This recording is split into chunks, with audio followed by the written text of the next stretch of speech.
What up, YouTube? Back with another video. This one against Atlanta Falcons. It's starting to be the new online nemesis now. They're taking over the Seahawks. Everybody abandoned the Seahawks and ran over to the Falcons now. So now you're starting to see more Falcons play than Seahawks play. This guy is ranked 383rd out of 100,000. So, like I say, my rank really not really gonna deviate so much. It's gonna be around the 6,000 mark because I don't play a lot of games. So I just play games from time to time, and like I said, you advance the rank the more games you play, and the more people you beat, and the more games you play. You know, that's how you advance up the leaderboard. But I would never like really get to where I need to be because I don't play enough games. But it's still fun when you beat like those high ranked guys. So that when I get those wins or get those games, I mean, I tend to want to show them. So this one was an interesting game. Right off the bat, you kind of see he seems like, you know, he knows what he's doing. So he's taking what I give him. I'm playing above coverage, and he's just taking everything underneath. So I mean, you can see his offense, you know, posed a problem for me trying to figure out a way to stop it. He loved a lot of, you know, combination routes up the middle of the field, so it's kind of hard to pick which one, you know, to cover. If I cover the bottom, you know, hit the top. So those kind of play route combinations, they typically give me, you know, headaches sometimes, unless I have to like play and cover it myself. So they're pretty tough to cover. So he's driving up the field here. Here goes route combination I was talking about up the middle. See, two receivers I have to contend for. I needed to put my middle linebacker in the deep blue so I can cover the post that Julio Jones is running in that close formation. So now I have to, you know, between myself and the other outside linebacker, we have to cover the middle ourselves, and that's, you know, that can be a pain. Best way to stop something like that, if you really quick audibles, is man one of the guys, this one of the like the tight end, and I just take the running back. That way, your other zone isn't just floating out there by itself. So that's one way to kind of cover it. But he's moving here. I'm trying to play defense here to cover it, prevent him from scoring a touchdown. Kind of anticipating a run here. Called it correctly. I was able to stop him in the backfield. 2nd and 10, or 2nd and goal. Let's see what he calls here. Just to test my user. I'm able to deflect it. I should really been picked, man. I don't know why my guy didn't put his hands up. I should have picked that off. So he comes out here with 3 wide receivers stacked to the left, and I already know I was in trouble. I was on the wrong defense. He's just flooding my zones, and he's able to catch one of them. And he goes up 7-0. As I get on offense here, just watch his defense. So you probably, like, I think I had made my last video. I was kind of showing you guys how to like beat coverages, how to beat cover 3, how to beat cover 4, how to beat cover 2. And this guy right here, his MO was just cover 2, the whole entire game, nothing else. It's just called cover 2 straight up, and that was it. And you might sprinkle man blitz here or cover 3 here and there, but his whole defense is just cover 2. So kind of, you know, right here I'm, you know, go to my typical plays. This is actually a play I showed you last diagram. Here goes the first one. Remember, if you go back and watch my last video, you see this play right here. I'll show you how to see. He takes the bottom. I just have to wait, and the box comes open. Just had enough time to be able to get it to box. I couldn't throw immediately to my tight end because he has somebody sticking my tight end. But here's the second play right here that I showed you guys. This is against cover 2 here. So you already know I'm going to box. He was anticipating it too, but he got there too late.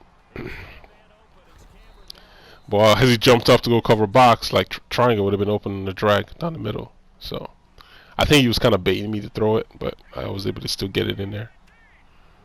Run the screen here. And I really didn't call those 2 plays anymore for most of the game. I think I called the first play once, and then I didn't go back to it because you see why. I'll explain it later. Why I didn't go back to him. So he's still in this cover 2 shell. Able to score a touchdown. So just like that, like, you know, using the examples I showed you in my last video, I was able to come up the field and punch it back in, tie the ball game. And I go back on defense already knowing, like, you know, his offense is going to be a problem for me. Just because of the way he, you know, the route combinations he's calling. You know, and I'm not really getting the kind of pressure that I need on my pass rush. So kind of makes it a little bit difficult to cover per se. So here, 1st and 10. Comes out a 3 wide. Kind of expecting this to be like the deep outs play.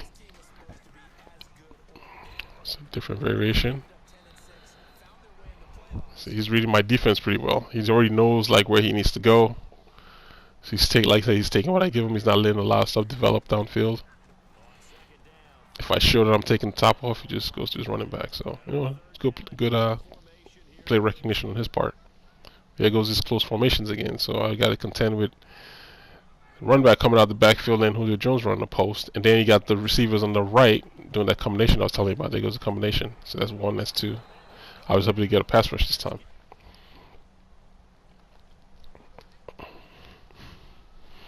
Basically the same thing again on the right side. But I tried to blitz him there. I was calling him man blitz, and I wasn't able to get to the quarterback. And that's that post I was telling you about against man coverage. That's why I don't play man coverage against close formations, because it's, you know, it's a recipe for disaster. By seeing me with underneath drags.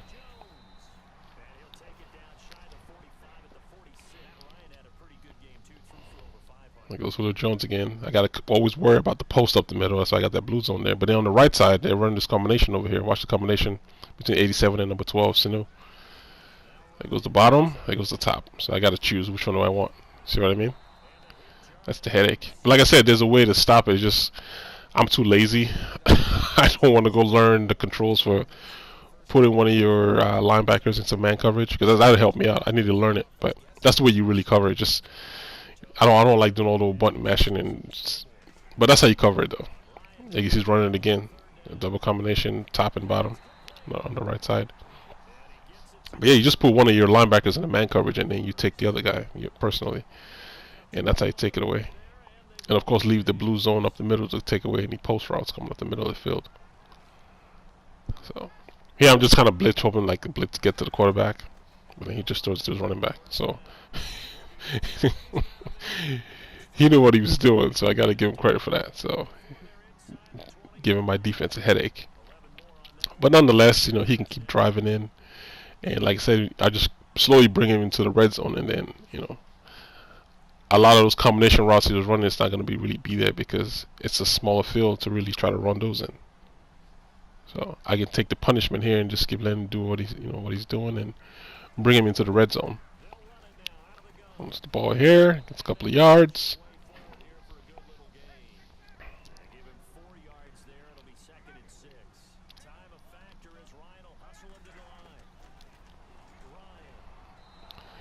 With a forced 3rd down here.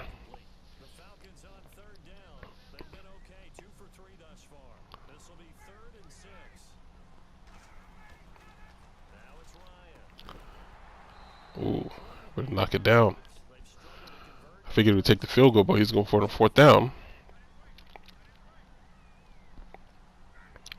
So I'm gonna cover 6 right here. And watch how I take away the slot receiver away. And then he forces it and gets picked off. Because he didn't see the deep safety playing deep there. So I was able to take this all the way back. So now I'm up 14-7.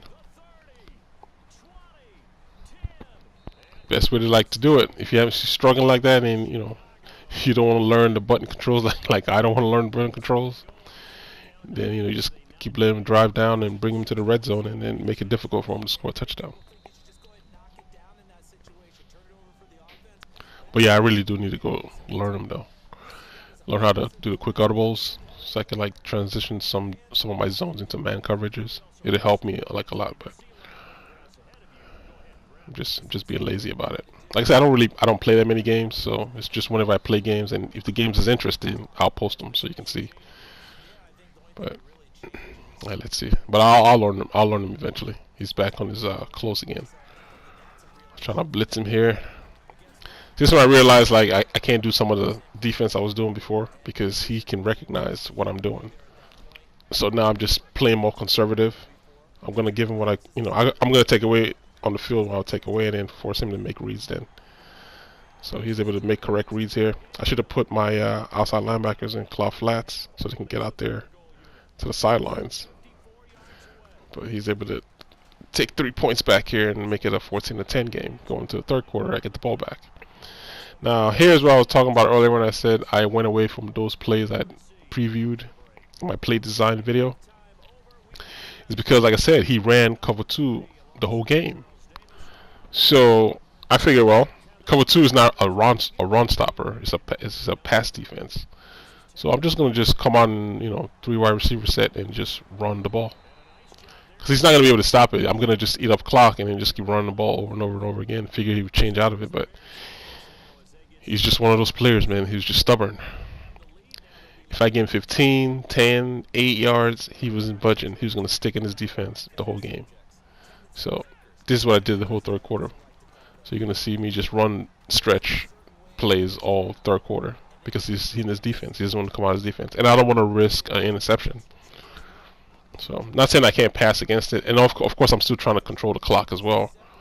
Because, like I said, his offense is pretty, he knows what he's doing on offense, and I don't want to risk that when I get back on defense. So I don't want to give him the ball with a lot of time here in the third quarter. So I'm just going to do a bunch of runs. So it's just the same. He's giving me the same defense. I'm going to get just about the same amount of yards on the same defense. I'm just running the same play on the same defense. There's no need to deviate. So just keep pounding the rock. 1st and 10 again.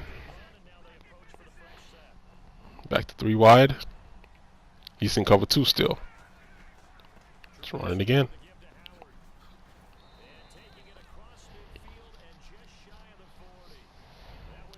Is that 3 straight runs?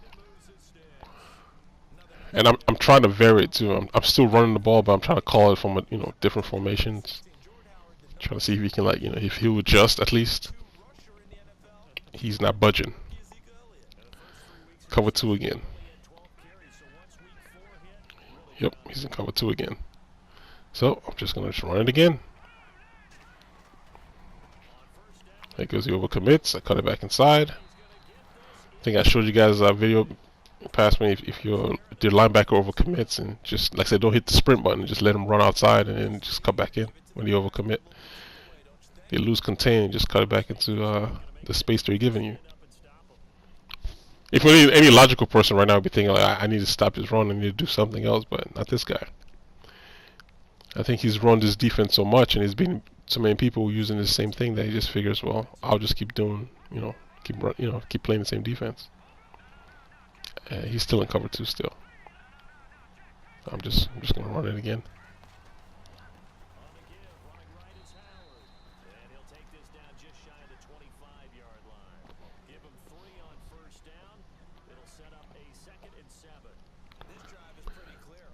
Come out here, back in my 3 wide again, and give him the same play one more time. At least I was hoping he would switch, but no, he's still in cover 2. Just run it again. I should just kept running all the way into the end zone. Because, when you play people, and if you have something that's working, and it's working against a particular defense that they're playing, don't switch up. Make them switch. If they don't switch up, then you shouldn't switch up. Because apparently this play is working against his defense, so you just keep giving him the same kind of play. He just made a good play right here, though. I think this handoff just took too long, and he's able to get in the backfield. Yeah, it just took too long. And there was a block miss too. I don't know where that guy was going. He was going to block somebody in the secondary. He just held his ground. I would have been able to push it. So I'm going to give him, I think, back to the same HP stretch. See, yeah, he's still in cover 2. He hasn't come out of cover 2 yet. Same run again. Getting a nice couple of yards up the field. Now, here on 3rd down and 3, I don't know why I didn't run it again. But I decided to go here with the stick route combination. I'm going to put Meredith on the left in a drag route. See? So he can come across the field. Because that's going to be open underneath. Now I put my running back to block for me. Now watch my running back. Watch the block he gives here. Look at this. Look at this. Where's the block? And look at Meredith coming open. That would have been a first down or possibly a touchdown. So I figured I'd run it again here, the exact same play. But the mistake I made this time was I put R1 into a slant. So now they meet. See how they meet in the same spot? So he's controlling his middle linebacker, and I just Meredith would have been open. I put Meredith in a post route, but I should have left Inman going straight up the field. Yeah, and having worry about my tight end. See how my tight end holds the middle linebacker over here? But see, when Inman goes away across the field, he brings him into Meredith's position. That was bad. That was just all me. I shouldn't have done that. I didn't think Inman was gonna run that far up like that. But yeah, that's the mistake I made. Because the tight end did his job. He held the middle linebacker in place. Inman should just should just let Inman run upfield. But nonetheless, I turned the ball over on 4th down and back to his offense. Close formation. Take it away this time. Alright. He's able to hit his running back. What could this be? Deep outs maybe? This is a good play call on his part. He has a post route being ran by Julio Jones on the left. And I took my middle linebacker away so he comes right open. So just good play. Good play. Good play. That's a good play.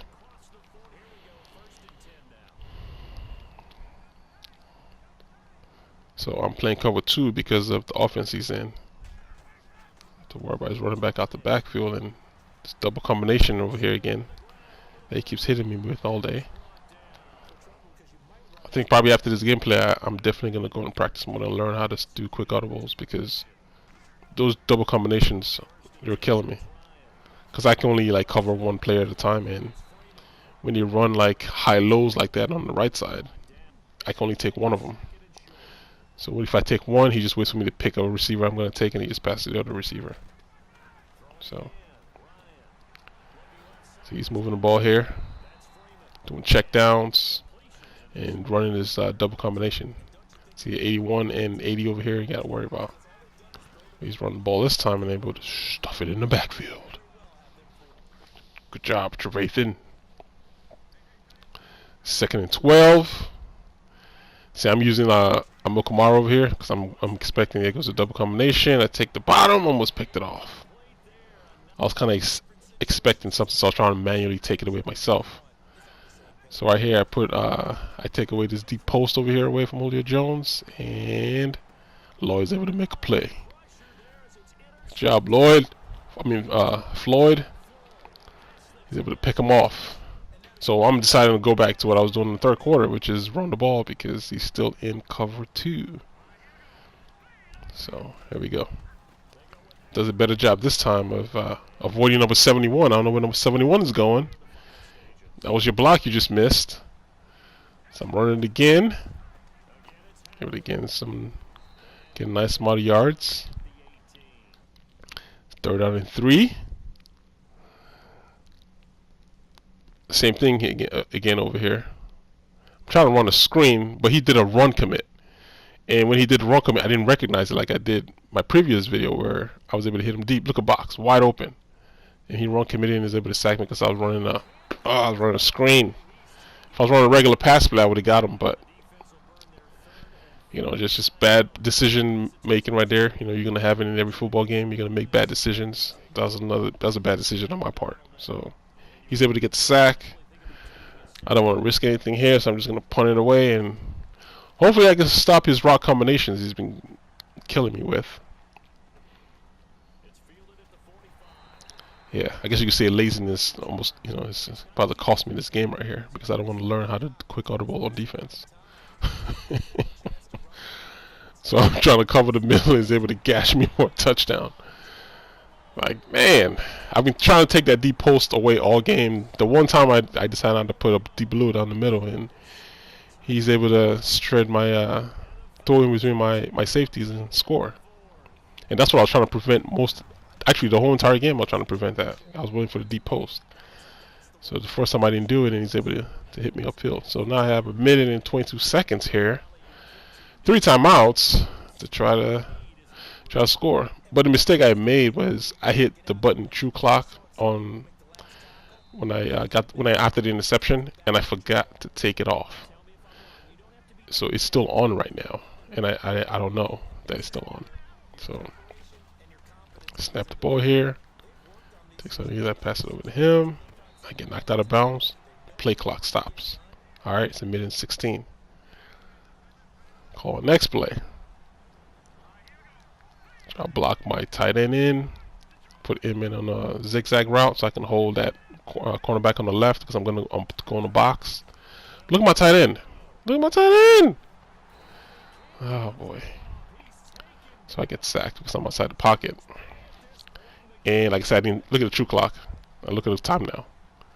Because I forgot, so I had to call a timeout. Like, oh, man. See, just making bonehead mistakes over and over again. That's 2 now. 2 bonehead mistakes now. So it's just a series of bad decisions on my part. So now instead of having like a minute and something, now I only have 33 seconds left and I'm still on my 26. Oh boy. So now I'm back here, 3rd and 9. I'm trying to run some route combinations myself. I'm going to put X in a zigzag going outside to hold tight end because I'm thinking it's still in cover 2 still. That's what I'm doing now. Block my tight end, block my running back. And then, you know, see what I can do. But he's in cover 3. Kind of throw me off there. So I scramble and I throw the ball to him in, and he wasn't able to hold it. So now we're 4th and 9. So I come out in the deep outs, play action deep outs. Anticipating him to still hopefully not be in cover 2, and he's not in cover 2. He's playing man, and I'm able to hit Meredith. Call timeout. 20 seconds left. 40-yard line. So here's where I say he tricked me, because usually he's been in cover 2 all day. He's been selecting his linebacker. So I'm trying to hit him in here on a streak. So when I snapped the ball here, kind of threw me off. I probably would have had him, but he switched over to safety. So that was just good defense on his part. So now when see Meredith come open, he's chasing after him. If I throw now, he probably would have picked it off. So I'm waiting for a triangle to come open down the middle. But I passed it the wrong receiver. See, triangle would have been open when he took the safety and went upfield. Triangle was coming open. So missed my opportunity again. Another bad mistake on my part. So come out here in this play. I think he's in the cover 3 here still. So I'm looking for right over here, or yeah, right over there by the sideline. But I didn't get out of bounds. So call on a timeout. 9 seconds left. Call the same play again. But now I'm going to try to hit Inman up the field if I can. But he's collecting his safety and he's covering the middle of the field. So he sees the post and he chases after the post. So I try to lead him upfield, make the catch, but I wasn't able to stay in bounds. It's 2 seconds left. So I'm going to try to send these 2 guys over here on streaks. Because I don't know what kind of defense is playing over here on the right. So I'm sending a guy up there on a streak. Block my running back as well. Block my running back. And then see what gives. So we scramble out of the pocket. Send triangle up the field. Throw the ball and smacks it away. Lucky me! I'm able to turn around here and make the catch. I stay in bounds. Touchdown! Woo-hoo! See, it's a bunch of bad mistakes on my part, but I'm able to pull it off at the end nonetheless. Oh, I just getting lucky, man. That's just, I don't even care if I ever made it. I just got lucky. I made a series of bad choices, bad mistakes, and I got bailed out in the end. So yeah, I just got lucky. So I'm able to pull this one off. I'm on a 6-game win streak right now. I don't know how I'm doing it, but I'm doing it without knowing how to quick audible. I need to go learn how to quick audible. I'll probably get into practice more to learn it. But I'll put the record here at the end of the video, and show you what his rank was and what my rank is now. Over the weekend, because I don't really play over the weekend as much. So I think on Friday I was 6,100, and I'm up to 65 again. Like I said, I don't play that many games, but I'm not gonna climb the leaderboard as fast as some other people are. But yeah, that was just a lucky game. Lucky game. Too many bad calls on my part. Too many mistakes. So here's my record, and his 383rd ranked, and go ahead and push to, yeah, see, I'm on a 6-game winning streak. Till next video, guys. Later.